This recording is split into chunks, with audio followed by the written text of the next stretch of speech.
Hello दोस्तों, आज मैं आप लोग को बताने वाला हूँ क्लास 10 के बारे में। आप लोग को ऑलरेडी 3 सेट करा चुके हैं, प्रैक्टिस सेट, ठीक है, हिंदी का, जिसमें ऑब्जेक्टिव क्वेश्चन आपको पूछा जाएगा टर्म 1 का। तो 1.5 घंटा समय मिलने वाला, 40 नंबर रहेंगे और हिंदी ए का, ठीक है। आप लोग को अच्छे से तैयारी करना है और 2 सेट कराएंगे, यानी 4 और 5, ठीक है। चलिए सबसे पहले क्वेश्चन की बात कर लेते हैं। क्वेश्चन पूछा गया, मनुष्य का जन्म किसके बोझ के साथ होता है। यहाँ पे पढ़िए यहाँ पे देखिए। मनुष्य जन्म से ही अंधकार का इतना विशाल बोझ लेकर आता है कि उसके दृष्टि से तो दूसरों की बुराइयों पर ही टिकती है, ये हम लोग भी जानते हैं, ठीक है।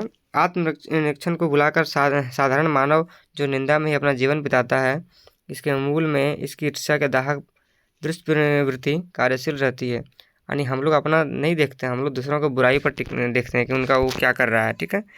तो हम लोग क्या करते हैं, हम लोग करते हैं उसका अहंकार, यानी अहंकार के साथ हम लोग जीते हैं, सम्मान के साथ नहीं जीते हैं कि हम लोग ये कर लेंगे वो कर लेंगे। अगला क्वेश्चन चलते हैं। दूसरों की उन्नति को मनुष्य क्यों नहीं देखना चाहता।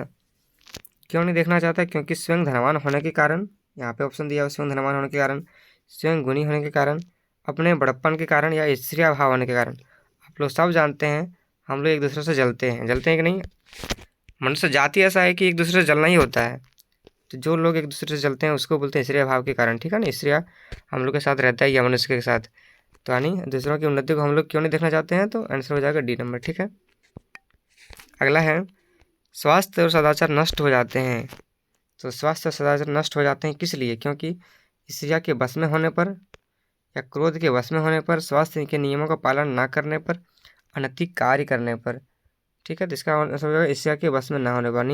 हम लोग ईर्ष्या को वश में नहीं कर सकते, यानी एक दूसरे से जलना, यानी वो जलना ही पड़ता है, ऐसा ही बन गया है कि जल ही जाते हैं किसी से, ठीक है। तो अगला है, किसे भुलाकर मनुष्य निंदा में ही अपना जीवन बिताता है। अहंकार, आत्मनिरीक्षण, संतुष्टि या सुख। तो इसका आंसर हो जाएगा आत्मनिरीक्षण, ठीक है। यानी अपने आप हम लोग नहीं झांकते हैं, ठीक है, तो दूसरों को देख करके हम लोग जलते हैं, निंदा करते हैं। अगला क्वेश्चन है, उन्नति का विलोम शब्द क्या होगा। ये तो बहुत आसान सवाल है, तो इसका आंसर हो जाएगा अवनति। उन्नति का होता है अवनति। अगला है, पद्यांश दिया हुआ, जैसे 6 से लेकर के 10 नंबर तक इसमें क्वेश्चन किया जाएगा, ठीक है। इसमें लिखा गया है, नभ में उग आई लो, रंग भरी रेखा एक टेढ़ी सी, जिसको हम इंद्रधनुष कहते हैं। उमड़ धुमड़ कर अभी बादल यह बरसे हैं, महक उठी धरती और फूल पत्ती पौधे सब सरसे हैं। जीवन में इसी तरह दुख की घटाओं का अंधेरा, इसके भी पीछे शायद रंगों का घेरा है। एक इसी आशा के तर्क पर दुख और दाह हम सहते हैं, जीवन में इसी आकर्षण को इंद्रधनुष हम कहते हैं। कितना अच्छा कविता दिया हुआ है। आप लोग पढ़ते ही नहीं हैं, आप लोग पढ़िए थोड़ा सा, ठीक है। चलिए इसमें क्वेश्चन दिया गया है 6ठा नंबर, बादलों की तुलना किससे की गई है। तो यहाँ पे भी पढ़े थे, जीवन के दुख से हम लोग का बादल का तुलना किया गया है। अगला है, कवि के जीवन के प्रति दृष्टि कौन कैसा है। तो वो है आशावादी दृष्टिकोण, ठीक है, यानी हम लोग आशा करते हैं किसी और का। अगला है, जीवन का इंद्रधनुष कैसे बनता है। तो जीवन का इंद्रधनुष जो है आशा निराशा से बनता है, ठीक है। अगला है, आशा का विलोम शब्द है। आशा का तो आप लोग को पता ही है, आशा यानी निराशा, ठीक है। अगला क्वेश्चन है, नभ का पर्यायवाची शब्द क्या है। तो नभ होता है किसका पर्यायवाची शब्द, आप लोग जानते हैं, आकाश का ही होता है। नभ व्योम शब्द होता है, जो होता है आकाश का, ठीक है। अगला क्वेश्चन है व्याकरण से, जो कि बहुत आसान क्वेश्चन दिया है, अच्छे से कीजिए। देखिए, निम्नलिखित में से अकर्मक क्रिया किस वाक्य में है। आप लोग को ऑलरेडी बता चुके हैं कि अकर्मक क्रिया कैसे पहचानना है। जिसमें क्वेश्चन का आंसर ना मिले, अकर्मक क्रिया हो जाता है। जैसे यहाँ पे गाय घास खाती है, तो क्या खा रही है, घास खा रही है, आंसर मिल गया। रानी गाना गाती है, क्या गाती है, गाना गा रही है। राजू पत्र लिखता है, क्या लिखता है, तो पत्र लिख रहा है। बच्चा रोता है, तो क्या रोता है, क्या रोता है, पता नहीं है ना, तो इसमें आंसर हो जाएगा बच्चा रोता है। अगला क्वेश्चन है, जिसमें कर्ता क्रिया और कर्म तीनों उपस्थित हो, वहाँ कौन सी क्रिया होती है।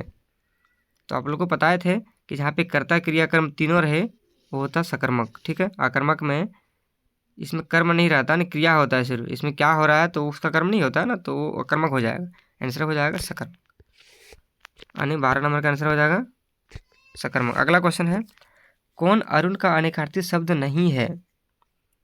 ठीक है, अनेकार्थी शब्द कौन कौन सा है, पहले ये जान लीजिए, तब पता चल जाएगा कि अनेकार्थी शब्द कौन सा नहीं है। अरुण जो है सूर्य का अनेकार्थी शब्द है, ठीक है। अरुण का लाल भी अनेकार्थी शब्द है और सिंदूर भी है। तो ये शब्द हैं जो कि अरुण का है, ठीक है, अनेकार्थी शब्द। तो क्या नहीं है, वो है चंद्र, यानी आंसर हो जाएगा सी नंबर, ठीक है। अगला है, जब समास का प्रथम पद अव्यय और प्रधान हो तो वहाँ कौन सा समास होगा? तो वो हो जाएगा जब वहाँ प्रथम पद अव्यय, अव्यय जहाँ पे आया, इस यहाँ पे देख लीजिए, अव्यय जिस क्वेश्चन में आया यानी वो हो जाएगा अव्ययी भाव, याद रखिएगा, ठीक है, अव्ययी भाव समास हो जाएगा वो। अगला है, विद्यालय विद्या के लिए आलय कौन सा समास है? तो यहाँ पे देखिए, ये जो विद्यालय है विद्या के लिए आलय, ठीक है, ये तत्पुरुष समास हो जाएगा। इसको कक्षा में चर्चा कर देंगे, समास अच्छे से बता देंगे। फिलहाल इसका क्वेश्चन का आंसर हो जाएगा बी नंबर, ठीक है। अगला क्वेश्चन है, नीला है जो अंबर विग्रह पदों का सही समस्त पद क्या होगा?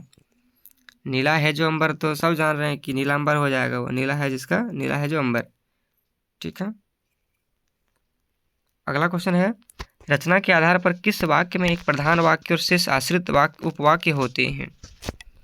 तो वो होते हैं मिश्र वाक्य में। पहला होता है प्रधान, दूसरा शब्द जो शेष वाक्य बचता है वो आश्रित, एक वाक्य के बदले ही रहता है वो, ठीक है। अगला है, समुच्चय बोधक अव्यय के दो प्रमुख भेद कौन से हैं?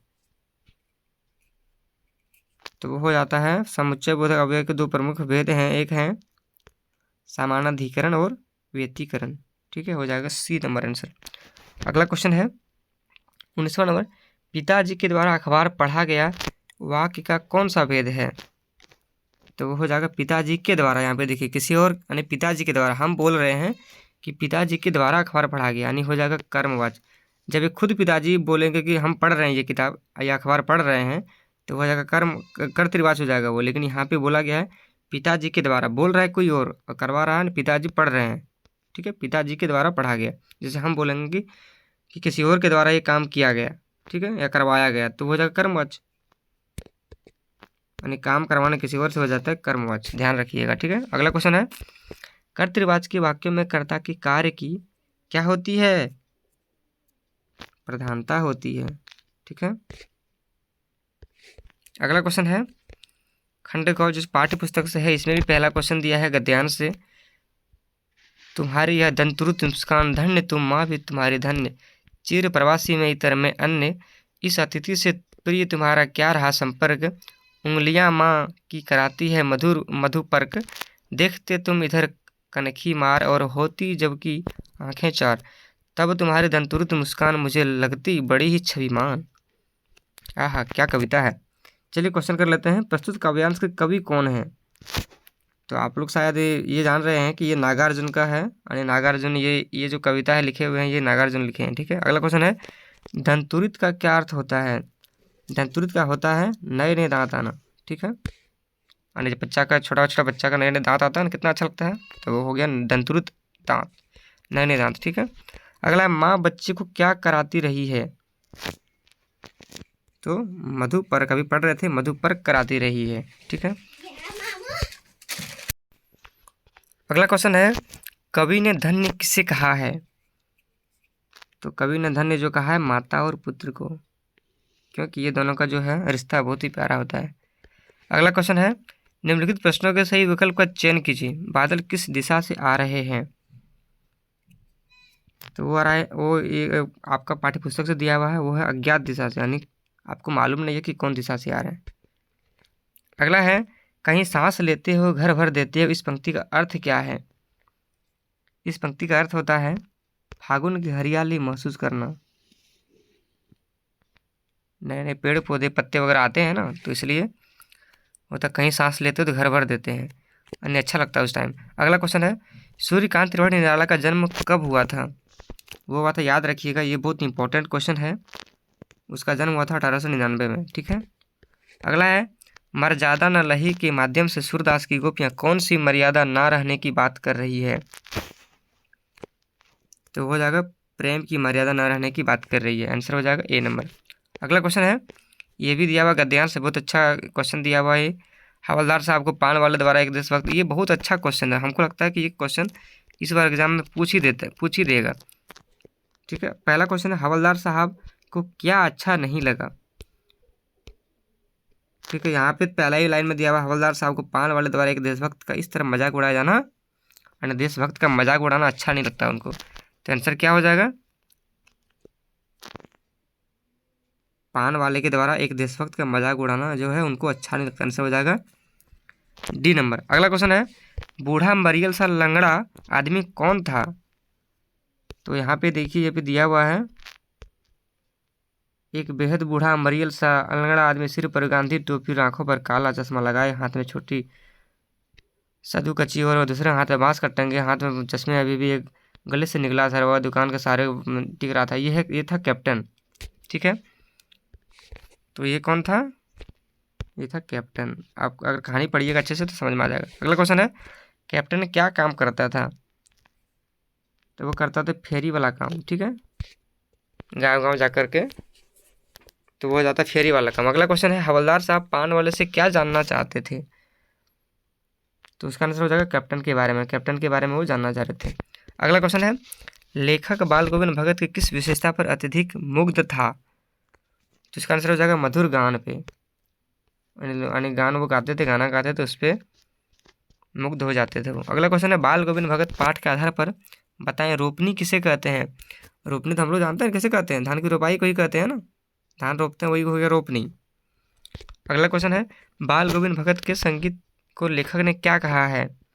उसे कहा है जादू, क्योंकि हम लोग वो जो गाना गाता था तो संगीत से उनको मंत्रमुग्ध हो जाते थे, वरना सुनते रह जाते थे, तो उसको बोलते हैं जादू, यानी उनके ऊपर जादू हो जाता था, सुनते थे तो मंत्रमुग्ध हो जाते थे। अगला क्वेश्चन है, बाल गोविंद भगत कौन से माह में प्रभातियाँ शुरू करते थे?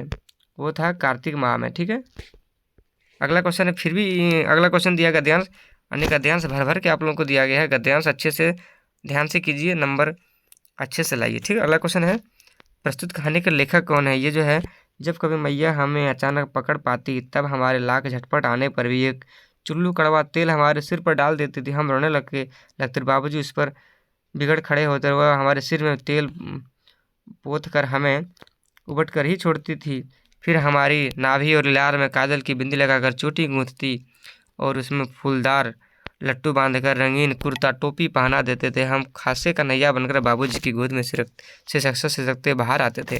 कितना अच्छा कहानी दिया हुआ है। हम लोग जब बचपन में थे तो हम लोग को तो ऐसे ही करते थे मम्मी ना, यानी हम लोग ना बाल झाड़ते थे ना नहाते थे, तो मम्मी हम लोग को ज़बरदस्ती करवा देती थी ना, नहवा देती थी, साथ में हम लोगों को तेल वगैरह दे करके अच्छे से मालिश करके एकदम भेजती थी। हम लोग क्या करते थे, तब जाके बाबूजी की गोद में बैठ जाते थे। तो वैसा ही इसमें क्वेश्चन कहानी दिया हुआ है। पहला क्वेश्चन है, प्रस्तुत कहानी के लेखक कौन है? ये लेखक हैं शिव पूजन सहाय, बहुत अच्छा कहानी लिखे हैं ये। अगला क्वेश्चन है, लेखक की माँ काजल कहाँ लगाती थी कहाँ? नाभि और लार में, ताकि नज़र ना लगे, लार बोलते हैं माथे पर। ठीक है, अन्य हो जाएगा 38 का ए नंबर। अगला है, माँ चोटी में लेखक को क्या बांध देती थी? वो बांध देती थी फूलदार लट्टू का, यानी लट्टू वाला फूल, घुंघराले फूल जिसको बोलते हैं हम लोग। अगला क्वेश्चन है, लेखक किसकी गोद में सिसकते सिसकते बाहर निकलते थे? किसके गोद में? बाबूजी की गोद में। ठीक है, तो आंसर हो जाएगा बी नंबर। चलिए 40 क्वेश्चन कंप्लीट हो चुका है, आप लोग अच्छे से तैयारी कीजिए, फिर अगला सेट लेकर के आते हैं बहुत जल्द। तब तक के लिए धन्यवाद।